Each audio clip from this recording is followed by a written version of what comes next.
trabajo que hemos estado en el grado. Ustedes ya han hecho alguna clase de otorrino, así que vamos a continuar con los temas propuestos. Perdón, disculpas, está pasando por el tráfico. Ahora pasa por los hospitales, muy dificultoso. Hoy día vamos a hablar de dos temas, la verdad. El primer tema, y siguen en la espera de lo que es la parte del oído, ¿no? Y uno de los temas que resulta siendo de regular frecuencia en la consulta del médico general es los mareos. Y mareo en general es un tema que ustedes van a ver con alguna frecuencia en su consulta de primer nivel de atención.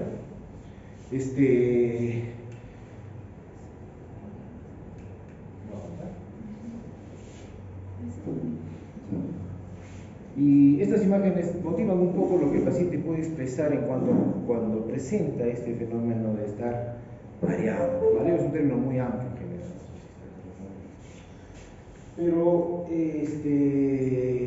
yo no me imagino, no me ha pasado, pero no sé si imaginan ustedes teniendo esta visión del medio entorno en el cual ustedes están desarrollándose. Y de verdad debe ser un poquito o bastante bien molesto sentir esta sensación, porque va a permitir o no va a permitir que tú sigas haciendo tus actividades normales, ¿no? Entonces, en este tema es que vamos a tratar de enfocar un poco nuestra explicación de hoy día.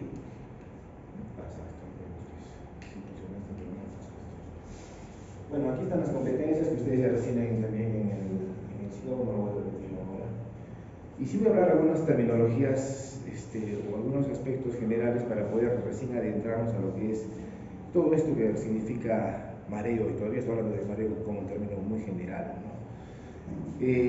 Algunos datos epidemiológicos, ¿no? Sobre todo la prevalencia en la población general, hasta un 7%, puede presentar fenómenos de mareos, vuelvo a decir, pero ya cuando este mareo además genera desequilibrio, o sea, no la posibilidad de estar adecuadamente en una postura apropiada, sino voy a tener a caerme, por ejemplo, puede llegar hasta un 30% en algún momento de la consulta en la población general. Es más frecuente en el sexo femenino y la prevalencia un poco aumenta en los mayores de 65 años, como vamos a ver en unos momentos más por qué puede generarse estas cosas, ¿no? Vamos a hablar de algunas definiciones de términos para poder adentrarnos un poquito en este tema de mareos en general.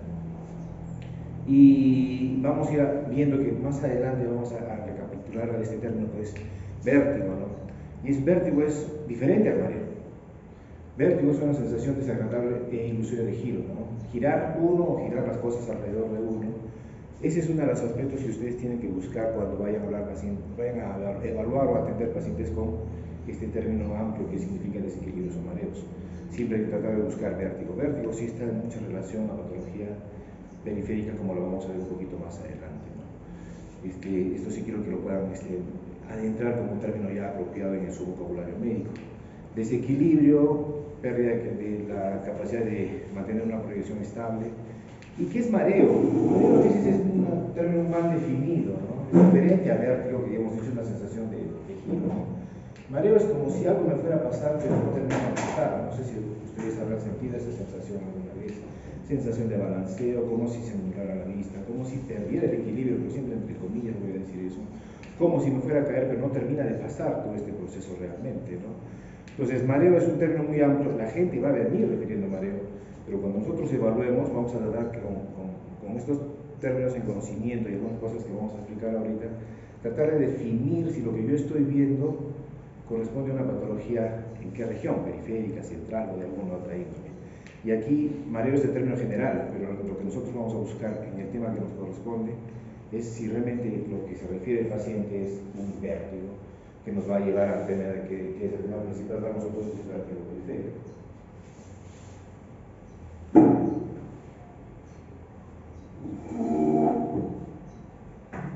Okay. Solo una imagen de la anatomía que corresponde en la patología otológica a lo que es el cuadro vertiginoso, ¿no? Este es el oído interno tiene dos grandes sectores, el laberinto anterior, aquí está ubicado el órgano auditivo como tal, el órgano de corte y la cóclea, ¿no? Y en el laberinto posterior tenemos un sector central que es el vestíbulo, y de él se emanan o se separan unos elementos que nos conocemos como los conductos semicirculares. Este segmento vestibular contiene el utrículo y el sacro. El utrículo y el sacro se encargan de sensaciones, de movimientos horizontales y verticales. Si yo hago esto, el utrículo y el sacro está dando información de ese movimiento. En cambio, los conductos semicirculares se encargan de los movimientos rotacionales en los tres planos del espacio, ¿no? Están ubicados en estos tres segmentos del espacio, por decirlo de alguna manera. Si yo roto, son los conductos semicirculares son los que están dando esa información. Todo eso unido a la parte coclear va a formar el octavo par craneal, que va a ser la parte encefálica como tal.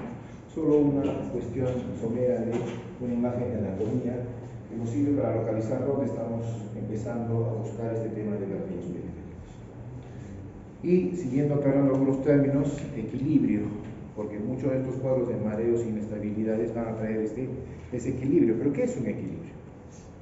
Es una función del sistema nervioso central, ¿no? Que va a regir o va a permitir que el individuo esté en relación adecuada con el medio entorno en el cual se desarrolla, para permitirle adecuada funcionalidad, si quiere, con las mejores condiciones de eficacia. Eso es equilibrio. Yo estoy caminando, estoy equilibrado. Ustedes están sentados, están equilibrados. Están cumpliendo una función con el medio entorno en el cual se relaciona en las mejores condiciones de eficacia. Eso es equilibrio. ¿Eso quién lo rige? El sistema nervioso central. Para que una persona tenga equilibrio, existen algunas aferencias que tiene que recibir desde el medio externo. Los ojos, que te van a dar información espacial de dónde tú estás haciendo o en qué posición también estás mirando. Los ojos. La propiocepción. ¿Qué es la propiocepción? Es saber dónde está una... Los segmentos corporales. Por ejemplo, yo estoy caminando, mi talón está pegado al piso, mi columna vertebral está recta. Si estoy ahí inclinado, también daré esa información. Todo es propiocepción. Toda esa información musculoesquelética, corporal, segmentaria, da información también al sistema nervioso central. Nuestros ojos, la propiocepción, y por supuesto que los laberintos, el utrículo, el sacro, los conductos semicirculares. Toda esta información, ¿a dónde va? Al centro integrador. ¿Cuál es el centro integrador? El cerebelo. Y el cerebelo recibe influjos corticales también. Entonces, esa información que recibe el cerebelo va a hacer que éste mande una serie de señales a nuestro organismo, a nuestros ojos y a nuestros segmentos corporales para que mantengamos el equilibrio. ¿No? Tenemos una parte fisiológica del equilibrio general. Entonces van a salir algunas respuestas oculares, o vestíbulo espinales, que van a permitir que nosotros mantengamos ese equilibrio, caminando, corriendo, rotando, estando de cuclillas, equilibrio, en general. Todo esto es importante, ¿ya? Entonces, el centro integrador va a dar estas respuestas para que nosotros generemos estabilidad. La estabilidad en general, voy a hablar de forma muy grosera y muy amplia. Nosotros, para mantener este equilibrio, tenemos que tener lo que se llama tono muscular, un sistema de contracción y relajación muscular que me permite que yo esté parado, por ejemplo. Y eso siempre lo hace el cerebro, pero recibe toda esta información. Y eso es importante conocer para ir entendiendo cómo es que funciona nuestro equilibrio, cómo nos mantenemos en equilibrio. Voy a abstraerme de los ojos, voy a abstraerme de la propiocepción. Y estas son las diapositivas más importantes realmente para entender equilibrio. Y me voy a dedicar a los laberintos, nuestros oídos, utrículo, sacro, conductos semicirculares.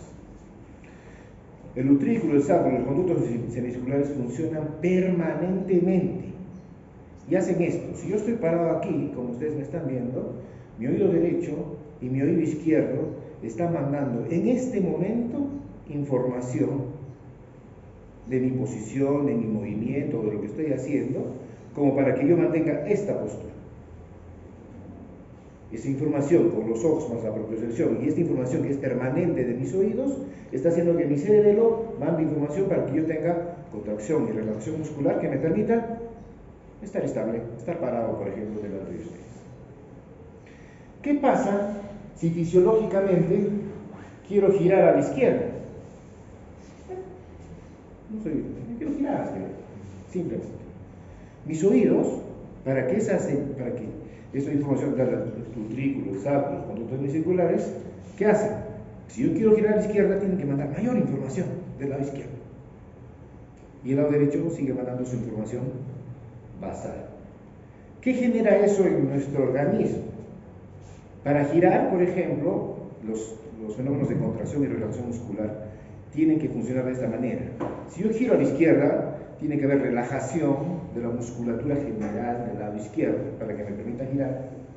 Pero como no me quiero caer, la parte contraria de mi cuerpo se contrae y controla ese giro para que yo no me caiga. Estoy hablando de términos groseros y generales para poder entendernos, porque esta explicación son capítulos y capítulos de fisiología del equilibrio. Eso es lo normal que pasa. Entonces, si yo quiero girar a la izquierda, mi laberinto del lado izquierdo da información mayor, el laberinto derecho da la información basal, básica, y eso permite que al girar mi musculatura del lado izquierdo, a donde estoy girando, se relaje, y la musculatura del lado derecho, para que no me caiga, se contraiga. ¿Listo? Eso es fisiológico. Ahora vamos a simular una patología, una enfermedad. ¿Qué está haciendo esta enfermedad? Anular. ¿Qué está anulando? El oído derecho, por ejemplo, aquí. ¿Cierto? Está en la imagen así. Mírenme nuevamente. Esto es normal. Y esto al cerebro hace que yo tenga contracción y relajación para mantener esta posición. Estoy anulando la información del lado derecho. Se apagó. ¿Qué me queda? Lado izquierdo. Pero fisiológicamente me queda, porque funciona así. Sí me queda así. ¿Pero qué entiende el cerebelo? Lo único que entiende el cerebelo, que hay asimetría de señal. ¿Qué entiende el cerebelo? Este compadre quiere rotar. ¿Qué hace? Pensando en que quiere rotar, relaja la musculatura del lado izquierdo, donde supuestamente tengo que rotar, porque no tengo información de este lado, no sé si me estoy dejando entender, y se contrae la musculatura del lado derecho. Entonces, un paciente enfermo, ¿qué hace? Te contraes al lado enfermo, te caes al lado enfermo. Eso es lo que pasa en la fisiología. Y eso es lo que ustedes tienen que buscar en todo síndrome vertiginoso periférico. Al lado donde te caes, porque estoy explicándolo por la contractura muscular en respuesta a esta supuesta rotación que no es, porque he anulado la información del lado derecho. En fisiología o en el examen ortoneurológico, ¿tú a dónde qué vas a buscar? Lateropulsiones. ¿A dónde te caes? Al lado donde te contrae. ¿A dónde se contrae? Al lado donde no hay señal. Información. Lateropulsión al lado enfermo.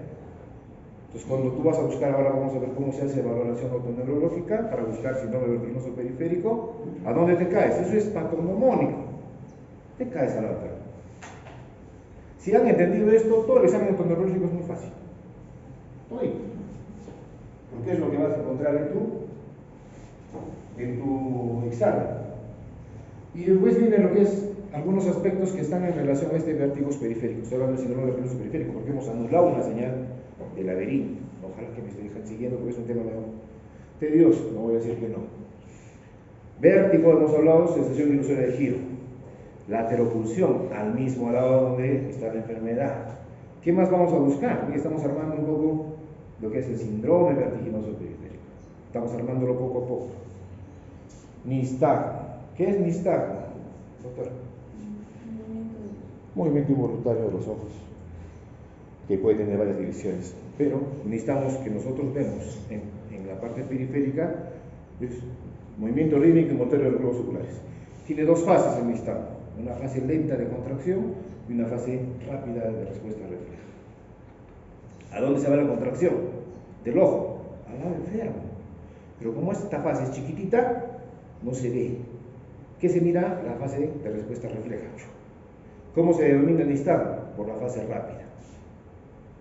Entonces, si yo busco toda esta información, ¿cómo es un síndrome vertiginoso periférico en lo que es en general?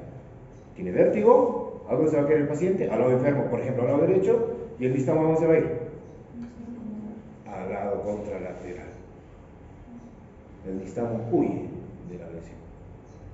Pero eso lo estamos entendiendo por este fenómeno de se apagó la señal, relajación del lado a donde se supone que debe rotar, contracción del lado donde, para que no me vaya a caer, pero no hubo, pues me voy a caer al lado enfermo, pero el nistagmo, que va también al lado enfermo, pero es una fase muy cortita, la fase rápida, la que yo veo, el nistagmo huye del lado enfermo. Y eso es patognomónico, nuevamente, de los hallazgos del examen otoneurológico.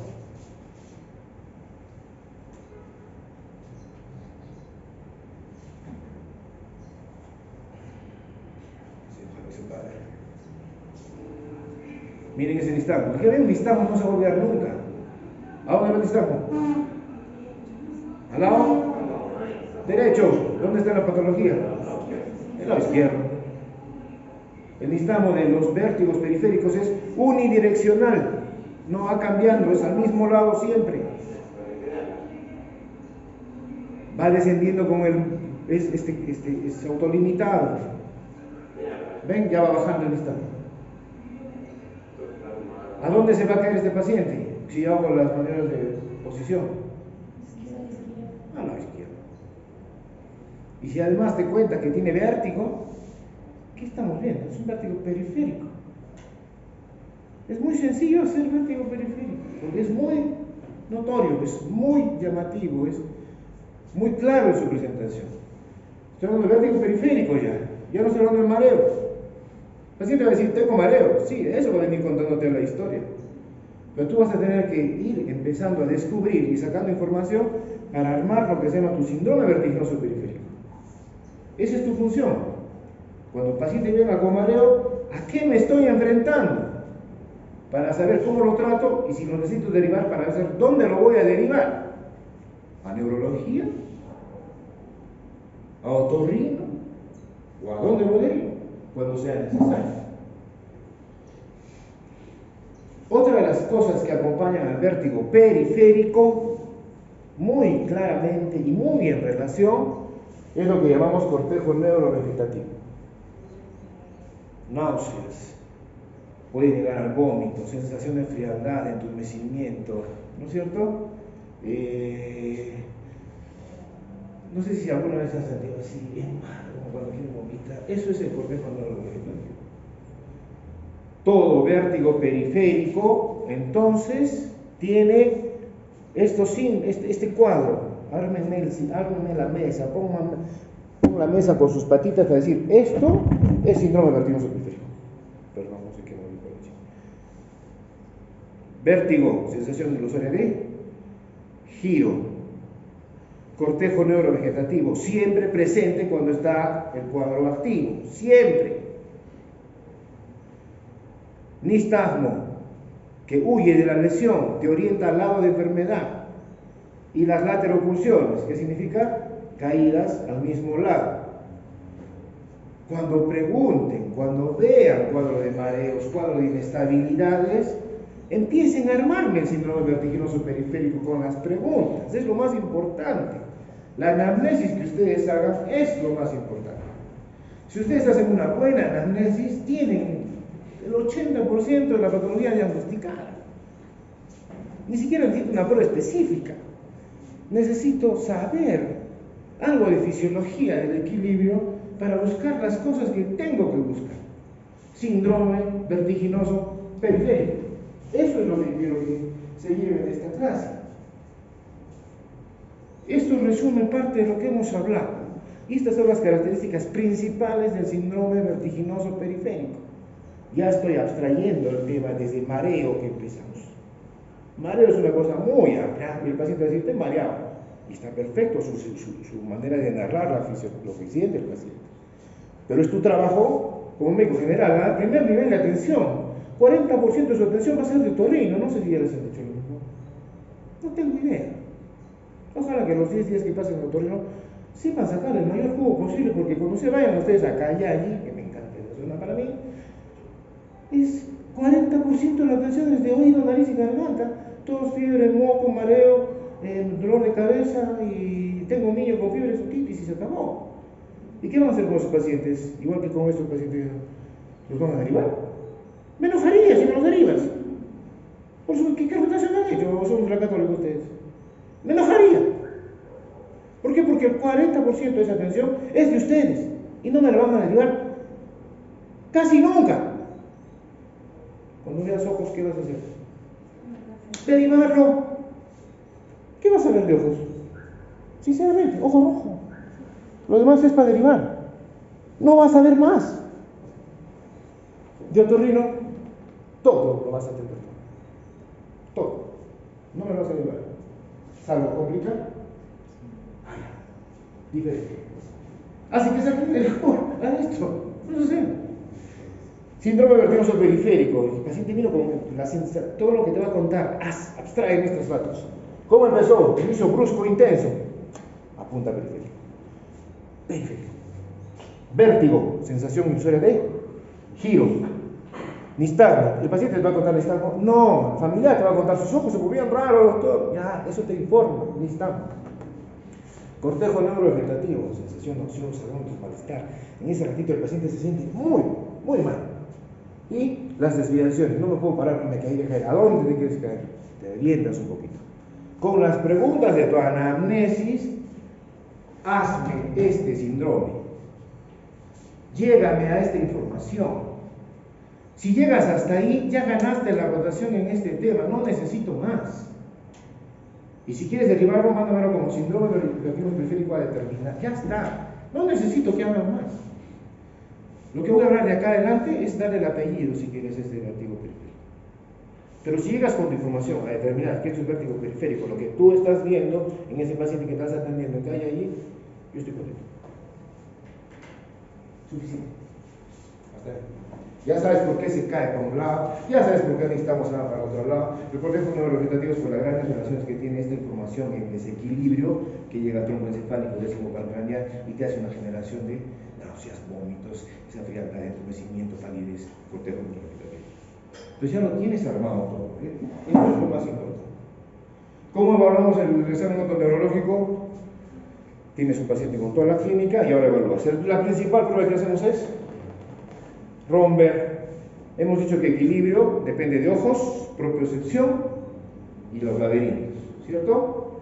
Para mantener un equilibrio, a veces con los ojos y la propiocepción todavía me puedo mantener el equilibrio. Voy a suponer que mi oído del enfermo es del derecho. Ahorita vamos a ver las patologías que tenemos acá. Entonces yo quiero evaluar si el paciente tiene una alteración de esta lateroclusión. Hago Romberg. ¿Qué hago con el Romberg? Pies juntos, manos juntas. ¿Se acuerdan de firmes en el colegio? Bonito, ¿ya? Firmes en el colegio, listo. Pero yo estoy con los ojos abiertos y mi propiocepción me está ayudando. Se ha reconocido que de esas tres informaciones, ojos, propiocepción y vértigos, y laberinto, si uno está enfermo y me quedan dos, todavía puedo mantener equilibrio. ¿Qué hago con el Romberg? Cierro los ojos. Se acabó el equilibrio si es que tienes patología vestibular. ¿Qué va a hacer? El paciente se va a caer. ¿A dónde? Al lado enfermo. Te orienta el laberinto. ¿Qué más evaluas después? Nistagmo. Haciendo seguimiento de la visión. Visión directa, unos 30-40 centímetros con tu dedo índice puede ser, o con un lapicero puede ser si quieres, y haces seguimiento de los ojos que el paciente haga, y ahí vas a poder. Si es que ya no es espontáneamente como la paciente del video, ¿no? Cuando están activos es totalmente espontáneo en ese momento de vista. Entonces, son las cosas que se hacen para la valoración otoneurológica. Pero partiendo de tu anamnesis, y tu anamnesis dices todo lo que está en ese costado de allá. Tienes toda esa información para que puedas buscar más detalladamente topografía de visión. ¿Ya? Hacemos nosotros otras cosas en los servicios de otorrino, sí. Pruebas cardiológicas, videonistamografías, hay muchos estudios específicos, es toda una subespecialidad de la otorrinolaringología, la otoneurología. Hay gente que solo se dedica a esto, y que es súper amplio y súper complejo. Pero bueno, información general. Muy bien, entonces, llégame a este síndrome vertiginoso periférico, por favor. Ya estás acá, tienes la mesa servida, tienes inicio brusco, intenso, vértigo, nistagmo, lateroclusiones, cortejo neurovegetativo. 2 más 2 es 4, dices que está fácil. Esto es vértigo periférico. Si le quieres dar un detalle, recién vienen otras preguntas. ¿Cuánto dura? Minutos, horas, días. ¿Qué lo desencadena? Sobre todo posición. Doctor, yo estoy bien, pero cuando me volteo no, ya no estoy bien. Movimiento. O síntomas asociados. Miren dónde va la pregunta que ustedes hacen, o la mayoría de médicos generales hacen principalmente. ¿Estás con mareo? Sí. ¿Escuchas bien? ¿O estás sordito? ¿O te zumba el oído? Y si ustedes han visto, en vértigo periférico, yo ni he preguntado eso. No hemos preguntado si su problema está en el oído. Es una pregunta secundaria. El vértigo periférico no tiene la pregunta esta inicial, si tiene zumbidos o tiene disminución de audición. Es una pregunta para dar detalle, para darle el apellido a este vértigo periférico. No es una pregunta que te va a señalar, es del oído el problema. Y el médico general lo primero que pregunta, si tiene vértigos, ¿cómo escuchas? ¿Te zumba el oído? Ya, lo pasa. Es una pregunta asociada, no es una pregunta principal. Ahora les explico por qué. Primero, teniendo el vértigo periférico armado y las preguntas que hemos asociadas, empiezo a darle apellido o nombre específico, si quieren, a la enfermedad. La primera enfermedad de esas es vértigo postural paroxístico benigno. Vértigo fugaz, provocado por la posición determinada posición de la cabeza. Estoy hablando de síndrome vertiginoso, ya ni siquiera voy a nombrar eso. Ya tiene todo lo que hemos hablado antes. Por una determinada posición de la cabeza. ¿El paciente qué dice? Casi siempre mujeres más que varones. Estoy echado en la cama y me fui a voltear. Quise conversar con mi esposo. Cuando volteó, ¿qué le vino?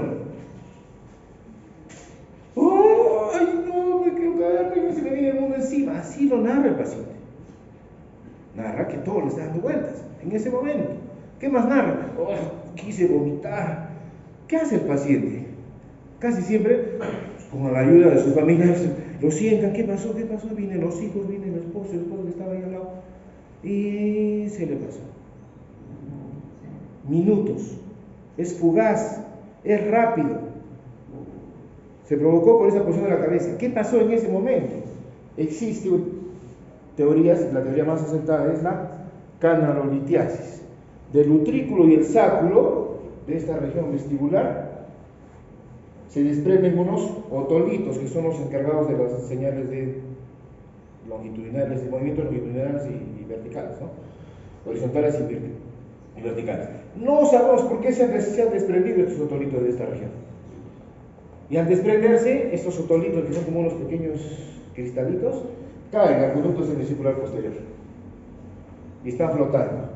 Entonces, cuando el paciente toma esa posición por gravedad, esos otolitos bajan a la ampolla y en la ampolla la deflexión, y el organismo entiende, está rotando, porque se está dando información de los que dan información de rotación. No sabemos por qué. ¿Ya? Esa es la fisiopatología específica de esta enfermedad. ¿Listo? Entonces el paciente cuando sale de esa posición lo desprende, digamos, por gravedad y otra vez se le pasa el vértigo. Si el paciente a la noche siguiente vuelve a hacer lo mismo, quiso volver a conversar con el esposo, digo con la señora, otra vez le guía. ¿Quién tiene la culpa? El esposo, pues, si está dormido ese lado. Como si ya te va a tocar, no se preocupe. Siempre tenemos la culpa. Así es. Vértigo postural paroxístico benigno. Otolitos desprendidos. Miren dónde está la patología. La del hito posterior. Este es el vértigo más frecuente de todos, de la gente joven. ¿Hay afección coclear? Este vértigo más frecuente no tiene zumbidos y no tiene hipoacusia. Y es el vértigo más frecuente. Por eso decía, ¿qué preguntan si tiene zumbidos o tiene hipoacusia? Eso no es una pregunta inicial. Son preguntas después que armé mi síndrome vertiginoso periférico. ¿Sí? El vértigo más frecuente. Muy bien. ¿Qué hacemos para diagnosticarlo? Provocarlo. Porque el paciente va a venir a contar, el paciente viene a la consulta no con el vértigo activo. Te viene contando, ayer me ha pasado y hace 2 días también me pasó igual. Yo le estaba echando la culpa acá al señor, pero no tiene la culpa, señorita. ¿No es cierto? Tiene la posición. Eso te tiene que contar. Cuando me volteo, ahí me viene. Hay posición. Entonces, ¿cuál es la manera de diagnosticarlo? Provocándolo. Y eso se llama las maniobras de Hallpike o Dix, Hallpike Dix o Dix Hallpike, ¿no? Eso es una doctora y un doctor, son los apellidos de ellos. En esa posición lo sientas al paciente en una cama, si esta fuera la cama, lo echas. Perdón, le haces subir a la cama, los pies estirados en la cama, lo haces retroceder el torso hasta un poquito más hacia el borde. ¿Para qué? Para que cuando yo genere estos movimientos, la cabeza queda colgando del borde superior de la cama. Esa es la idea. Yo le muevo la cabeza a 45 grados. ¿A qué lado te vino? Al lado izquierdo. 45 grados al lado izquierdo y ¡buah! Lo he hecho. No te vas a caer, no te preocupes, que estás echado en una camilla. Así que tú déjate llevar. Lo mueves y la cabeza debe quedar colgando. ¿Qué tengo que esperar acá? ¿Qué espero en esta maniobra? Que la paciente van a tener síntomas que... Ya, ¿y qué vas a ver tú? Ni está. Eso es lo que tengo que ver. Yo lo he hecho al paciente así. El paciente dice, doctor, pero eso es muy subjetivo, es lo que me está contando. ¿Qué es lo que tengo que hacer? Objetivar yo. Los ojos. Abre los ojos. ¿Qué vamos a hacer? Hallpike positivo. Significa vértigo postural paroxístico benigno, lado izquierdo, por ejemplo, positivo. Diagnóstico hecho. ¿Lo puedes hacer en primer nivel de atención? Te juro que sí. Es muy sencillo de hacer. Y es el vértigo más frecuente, entonces. Una vez que lo tengo así, ¿qué planteo hacer? Poner los otolitos, que son las causantes, llevarlos a su sitio. No hay pastilla para eso. No hay una indicación que te vaya a sacar eso. ¿Qué es lo que hay que hacer? Maniobras, movimientos. Se llaman las maniobras de Epley. Hay videos, lo pueden ver en YouTube o donde quieran verlo, ¿no? Pueden entrar al chat GTP y les trae el video y ya está. Y ustedes que manejan más que yo te conozco, ¿verdad? ¿Qué haces con esas maniobras? Por gravedad vas haciendo que del conducto semicircular posterior vayan migrando estos otolitos al utrículo y al sacro donde corresponden estar. A ver, le hacemos otra vez a la paciente. Doctor, yo no tengo nada. La paciente, digo la paciente porque es la mayoría de mujeres, se va a ir feliz, te va a dar un abrazo, va a ir a comprar unos sándwiches con su gaseosa. Doctor, se lo agradezco, te trae choclo con queso, no sé. No acepten padrinazgos en la sierra, muy costoso, ya está, cuando vayan a hacer su debut por allá. Pero bueno, el cariño de la gente siempre es cariño de la gente. Este vértigo postural paroxístico benigno se cura en la camilla de atención del paciente y no necesita medicinas adicionales.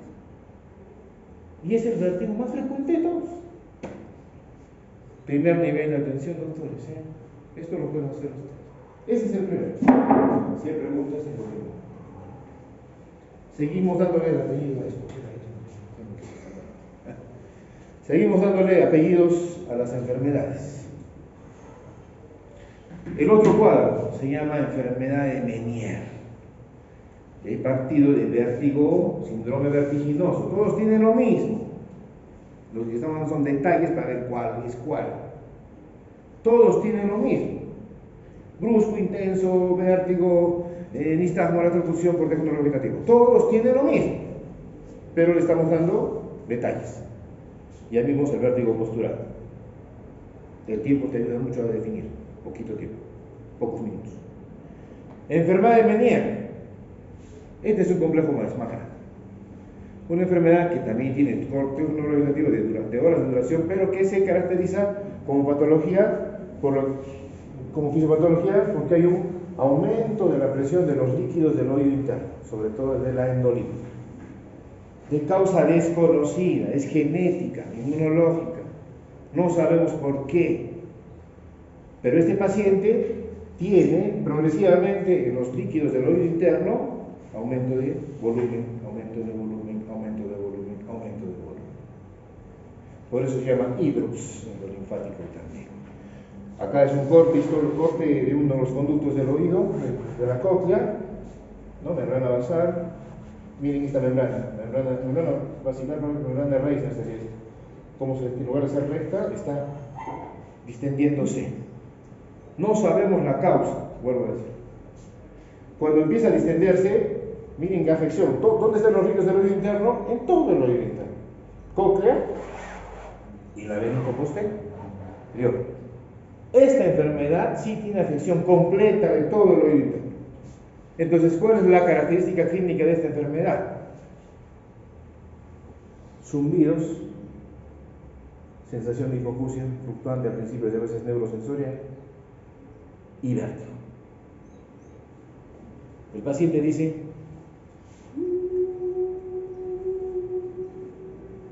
se bajó la audición. Y de pronto empieza todo este síndrome de vértigo. Náuseas, vómitos, es bien incapacitante. El paciente no puede ni pararse porque se va a caer, está ayudado, está vomitando. ¿Cuánto dura? Horas. Horas. El cuadro agudo del Meniere dura horas.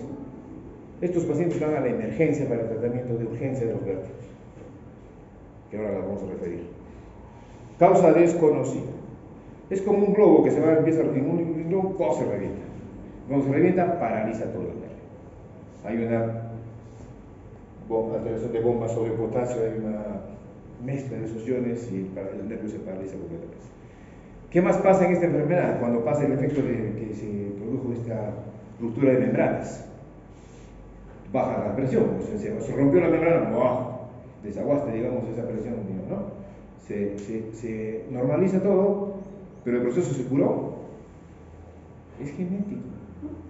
Va a volver a pasar. El Meniere es recurrente para el resto de su vida. Decir que una persona tiene Meniere es muy mala noticia porque no tiene cura. Es para siempre. Todos. Y otra vez, y otra vez, y otra vez a lo largo de los años probablemente. ¿Ya? Dura de 30 minutos a 4 horas, son invalidantes realmente, y ahí sí hacemos algunos. Cuando tú tengas un vértigo recurrente de primer nivel de atención con zumbido, piensa en Meniere y derívalo para estudios. Piensa en Meniere y derívalo para definir patología. Porque decir un Meniere a una persona es, sorry, no hay mucho que hacer. Convivirás con tu enfermedad y la manejaremos de acuerdo a cómo se vaya presentando. Pero no tiene cura. ¿Ya? ¿Cómo se actúa sobre los vértigos periféricos en general? Y estoy hablando agudos, los que van a la emergencia. Viene vomitando, viene que no puede pararse, viene con el nistagmo activo. El paciente tiene zumbidos, dice que puede ser Meniere, ¿no? Meniere sí tiene alteración coclear, se me ha bajado la audición, puede ser Meniere, ¿no es cierto? ¿Cómo actuamos en la emergencia? Sedar el laberinto. Para todos es igualito también. Si viene emergencia, un cuadro activo de vértigos, náuseas, vómitos, ¿qué hay que hacer? Reposo, 1. 2, vía. 3, sedante laberíntico. El mejor sedante laberíntico que usamos es el dimenhidrinato. 50 miligramos en endovenoso estate. Dimenhidrinato. El gramol. ¿Qué hace? Que te vas aparte de sedarte el reflejo nauseoso, te seda el laberinto que te hace dormir, porque es medio sedativo también. ¿Cuánto va a durar el efecto de ese 5 o 6 horas? Justamente el proceso activo de esta enfermedad. Y además, si ya tiene Meniere como antecedente y sabes que es por aumento de líquidos, diurético podrás poner. Una furosemida de 20 miligramos, ya está, como dosis única. El paciente después de 6 horas se va a levantar y dice, ya estoy mejor. Se va a su casa, le damos también tratamientos de continuación, la betaistina es uno de los productos que más usamos, 24 miligramos cada 24 horas. Y lo derivas para valoración y estudios probablemente, porque si tienen ya recurrentemente alguna cosa, Meniere es para hacer estudios diferentes, para hacer diagnóstico definitivo y dar información más adecuada, porque esto va a volver a pasar. Entonces el paciente tiene que estar enterado de cuáles son sus proyecciones y qué hacer y cómo manejar el Meniere a lo largo de su tiempo. ¿Qué más hacemos con Meniere? Terapia intratimpánica. Como son enfermedades recurrentes, ponemos dentro del tímpano corticoides. Y el corticoide hace que aminore las cuantías de cuadros a lo largo del tiempo. A veces la enfermedad Meniere evoluciona tan mal que el oído se pierde, el nervio tanto se va dañando que se pierde la audición. Pero lo que no se pierde son los vértigos. Y el paciente dice, yo no me importa no escuchar, pero no quiero tener vértigo, no puedo ni caminar bien. ¿Ya? Gentamicina intratimpánica. ¿Qué es la gentamicina? ¿De qué es aminoglucósido? ¿Algún efecto sobre el oído? Ototoxicidad. ¿Pero qué hacer? Lo envenenamos más al oído para que termine de morirse y que ya no funcione. No solo la parte auditiva, que ya se perdió, sino la parte vestibular. El paciente dice, yo prefiero estar sordo, pero quiero estar equilibrado. Y la sordera la trato como aparato, si yo quiero. Pero el equilibrio, ¿cómo trabajo si estoy desequilibrado? Y actualmente ya también se hace cirugía, que actualmente se está haciendo cada vez cirugías más sencillas con mejores soluciones, no tan necesarias como las que estamos viendo. ¿Listo? Y finalmente, para hablar de vértigos, y ya lo último, de la otra enfermedad se llama neuritis vestibular. ¿Dónde está la patología? Es una inflamación viral de este ganglio, el ganglio de Scarpa. Laberinto anterior cóclea, sale ganglio de Corti. Laberinto posterior, con toda esa información sale ganglio de Scarpa. Hay virus como el herpes zóster, el varicela zóster, que se activan, así como da herpes zóster así, o la varicela, ¿no? Se activan y anulan la información. ¿De quién? De toda la información laberíntica de todo este sector posterior. El paciente dice, estuve resfriado hace una semana y hoy día estoy con vértigo intenso, náuseas, vómitos. ¿Cuánto dura? Días. Todo lo que el virus quiera durar, porque no hay nada que hacer. Ya hemos aprendido eso con los virus también. Los virus tienen su proceso y terminarán su proceso. Estos pacientes tienen todo el cortejo neurovegetativo sin afección coclear. Y esto es lo que la gente llama laberintitis, que es un término inapropiado. Neuritis vestibular, dura días. Esos pacientes se hospitalizan, casi siempre. ¿Ya? Esta es la tercera enfermedad que quería comentarles. El manejo será, si es que es una neuritis vestibular, sintomáticos, porque no hay nada que hacer y que hay que esperar que el proceso vaya pasando solo. Vía, benidinato, sedantes laberínticos, dieta, reposo, los días que dure hasta que esté mejor y el paciente pueda hacer la famosa entrega. Dura días o puede durar semanas, neuritis vestibular, o lo que la mayoría llama laberintitis, pero no es una laberintitis real. Ahora les voy a explicar por qué. Este es el cuadrito comparativo de estos tres cuadros que ya tienen nombre propio, ¿no? Laberintitis. Todo el mundo usa ese término. Lo habrás escuchado más de una vez. Una laberintitis es una complicación infecciosa desde el oído medio hacia el oído interno. Cuando hemos hablado con la doctora Flor de María, han hablado de titis media aguda, pus en el oído medio. Han hablado de colesteatol, tumor de epitelial que se va comiendo el oído medio y va rompiendo estructuras óseas. Cuando eso no solo se queda en el oído medio, va hacia el oído interno, laberintitis. Complicación. Así que reciben ese término para una complicación. Mándeme un paciente que diga síndrome vertiginoso periférico, te creo y te aprecio. Si me dices laberintitis, digo, este alumno no vino a la clase. O este colega, porque ya me lo van a ver como colega, ¿no es cierto? O es de la católica. Yo soy de la UNSA como ustedes. Toda mi vida he sido de la UNSA, como ustedes. Entonces, la laberintitis es una complicación infecciosa. Reserven este término para complicaciones. Tengo 22 años casi de otorrino. Nunca he visto una laberintitis.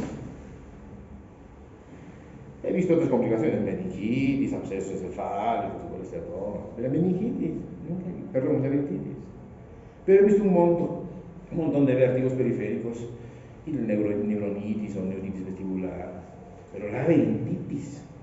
Reservemos esas cosas.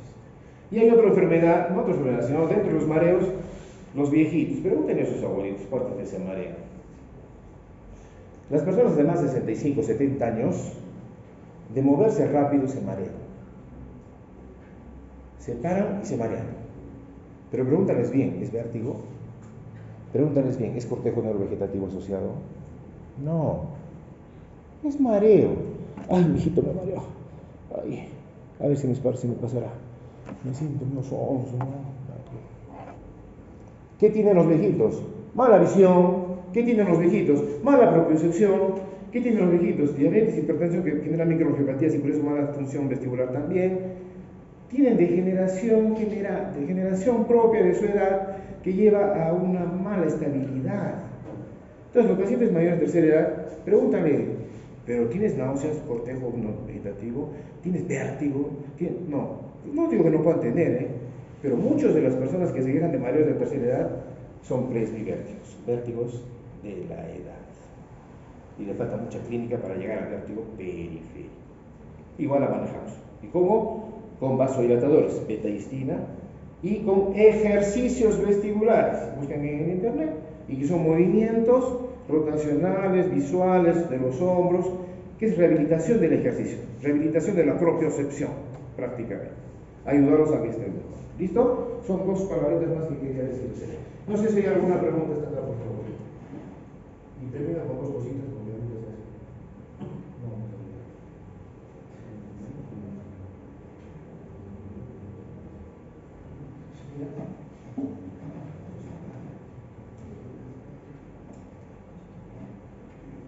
¿Ninguna pregunta? Chicos, doctores, complemento. Hipoacusia, está en los temas de otitis, está en los temas de vértigos, como hemos visto en patología maníaca, por ejemplo. Y la hipoacusia es un tema también importante, porque si no hay adecuada audición, sobre todo si afección desde esta edad, vamos a tener este actor, Coda se llama la película, ganadora de Oscar, él ganó el Oscar también, sordomudo.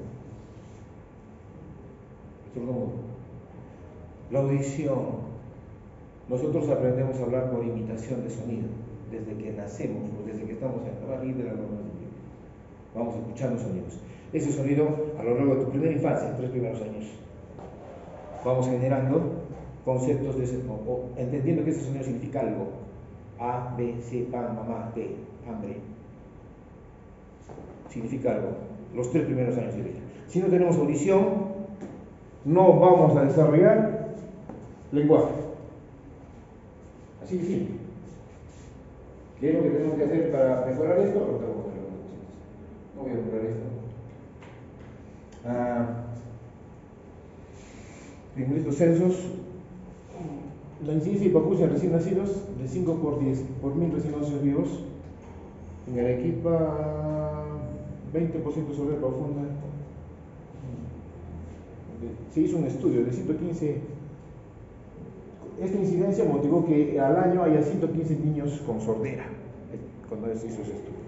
De ellos, de estos 115 niños, 20% tienen sorderas profundas. Significa que 23 niños al año, más o menos, estadísticamente, tienen sorderas profundas. Al año tenemos 23 sordomudos en el Arequipa. O potencialmente sordomudos, digamos. No parece una cifra muy alta para una ciudad tan grande. Pero si eres tú o eres tu familia, resulta siendo importante. Y esta es una enfermedad prevenible con lo que tenemos en tecnología en la actualidad.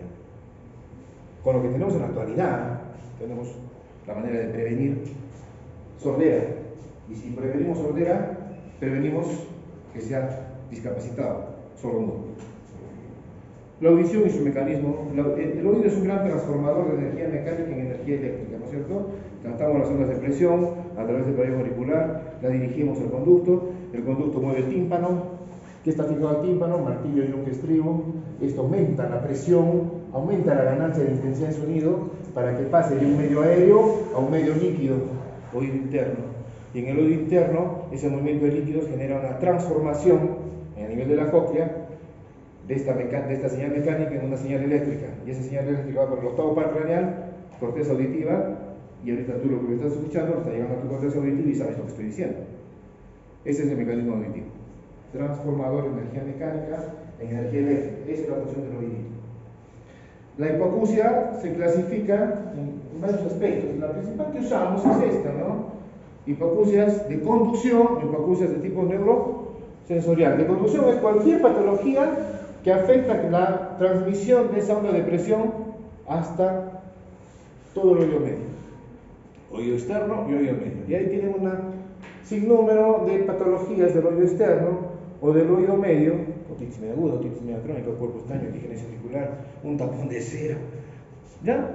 Que generan falta de transmisión. Entonces, ¿qué va a generar eso? Hipoacusia conductivo de conducción, que tiene una mayor potencialidad de repararse si uno quiere, hasta cirugía, limpieza, lo que tú quieras, sacar el cuerpo extraño, tratar la otitis media aguda, crónica, puede ser. Hipoacusias neurosensoriales se afectan desde la cóclea hasta la vía central. Y ahí aquí hablamos de muchas patologías tóxicas, infecciosas, circulatorias, traumáticas, el ruido. Y en la actualidad este tema es un tema muy importante, incluso la salud ocupacional ocupa todo, más de un capítulo en esto, porque tenemos una industria muy grande. Industria, minería, todo lo que tenemos actualmente es propensor a hacer contaminación sonora. Entonces los trabajadores de esa industria todos los años tienen que pasar por valoraciones auditivas, es obligatorio, eso hay que saber. Mucha gente de medicina se dedica a esta parte ocupacional. Tumores y el envejecimiento, por ejemplo, son causas de hipoacusias neurosensoriales, ¿cierto? Algunos ejemplos de hipoacusias conductivas están allí, cuerpos extraños, otitis, la perforación timpánica de la nota allí. No voy a hablar de esta parte cuantitativa mejor. Lo que sí quiero dedicarme un poquito es a esta parte solamente. Existe otra clasificación, así como la topográfica, en relación a la adquisición del lenguaje. Y ahí hablamos, si tu audición la pierdes en la etapa peri o prelingual, o si tu audición la pierdes en la etapa postlingual.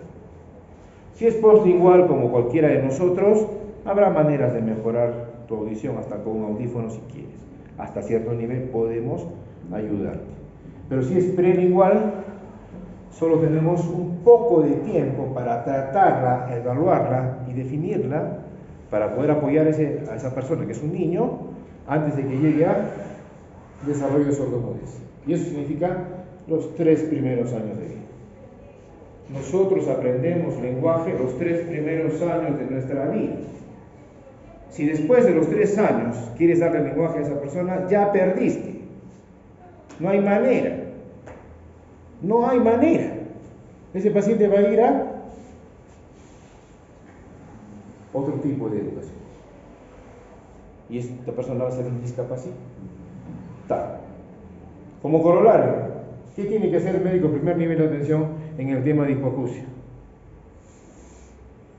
Si es prelingual, que es lo que me interesa que ustedes también se lleven como información, evaluar bien a tu paciente antes del año de edad.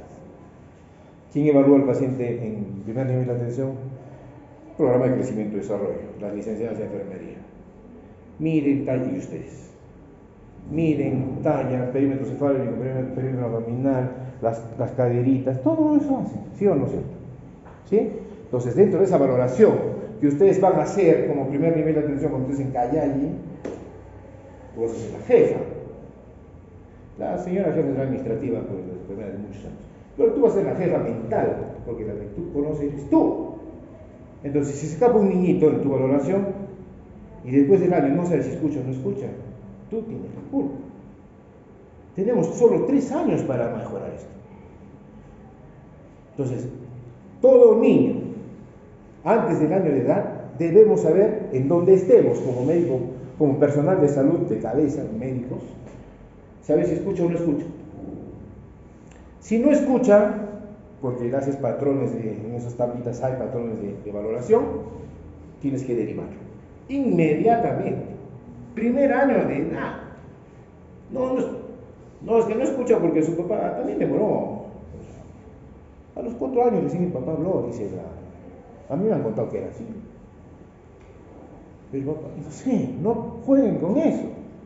Esto es recuperable, sí o sí, si lo tratamos a tiempo.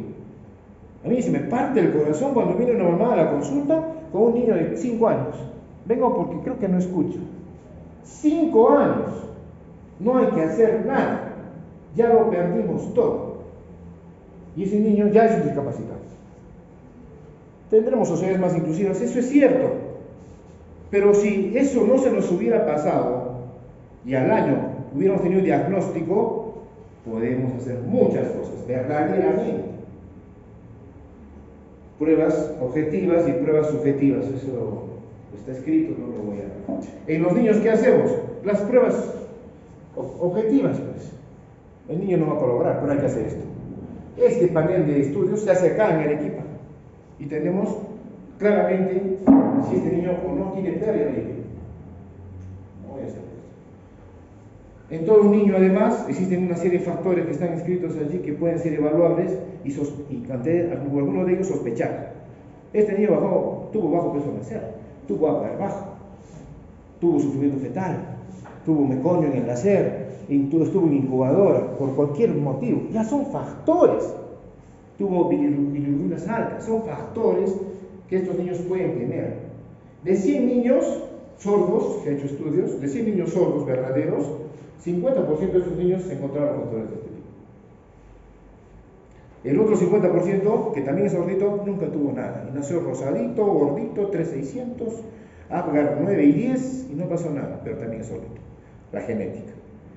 Entonces, todos los niños, tengan o no tengan factores, tienen que ser evaluados. Todos. Y en el primer nivel de atención es durante el primer año de edad. ¿Y quién está en la periferia? Ustedes están preparándose para eso. Para hacer esto. Para hacer esto. Si un niño es sordito y sabes que por su profundidad de pérdida va a ser un sordo mudo, ¿qué es lo que hay que hacer? Entrarlo a la lista. ¿Para qué? Implante coclear. Estamos siglo XXI, doctores. Tenemos en Marte caminando un rover que manda fotos más claras que no sé qué. Tenemos la zona Voyager que ya salió del sistema solar, creo, por allí, y sigue mandando imágenes, las que queremos mostrar, porque nosotros no vamos a mostrar nunca, ¿cierto? ¿Cómo creen que no vamos a poder poner audición a un niño en este momento, siglo XXI? El ChatGPT 4 te soluciona la vida, te está robando información, es tu problema. ¿Cómo creen que no podemos hacer esto? Pero a tiempo, porque después ya no hay neuronas que te van a responder. Los 3 primeros años. ¿Cuánto cuesta este implante coclear? $30,000, $40,000, en ese rango. ¿Es mucha plata eso? ¿Para el desarrollo de una persona? El Estado lo cubre. Es salud. El hospital del niño, MINSA. Y tenemos niños en espera que están yendo, pero en ese periodo, 2, 3 años, ya estamos operándolos. Entonces no podemos echarnos la culpa y decir, no hay nada que hacer. No hay nada que hacer cuando se nos pasó el tiempo de valoración. Primer nivel de atención. Entonces, una de las cosas más que se llevan de este temita es, tú tienes que saber si un niño escucha antes del año de edad. Y si sospechas que no escucha, ¿qué tienes que hacer? ¿Qué tienes que hacer, doctor? Derivarlo. Equivócate. Si te equivocas, yo te lo respondo y digo, gracias doctora, pero este niño sí escucha bien. Tiene admisión autoacústica normal y tiene potencial vocal normal. Pero tu trabajo fue excelente. Ya sabemos que ese niño sí escucha. Pero si no escucha, te lo voy a agradecer 1000 veces porque sabré cómo manejarlo y derivarlo para que este tipo de cirugía. Que el Estado lo cubre. O sea, ya no hay excusa, Yo creo que con esto, en un tiempo, ya no deberíamos tener sordomudos. Si existe la tecnología para esto. Y no estoy hablando de los sindrómicos, ya cuando son sindrómicos con déficit mental ya no podemos hacer muchas cosas. Pero estos niños son los gobiernos. Esta criatura, una belleza. Una belleza. Puede ser taxista, puede ser médico, puede ser obrero, puede ser lo que quiera de su vida, pero su decisión no va a depender de ser un paciente con discapacidad. ¿Listo? Solo una idea, un poco de confusa que complemente el tema, pero ese es un tema que a mí me apasiona, por eso es que me apasiona como lo mismo. Nos vemos, doctores. Gracias. Si tienen preguntas.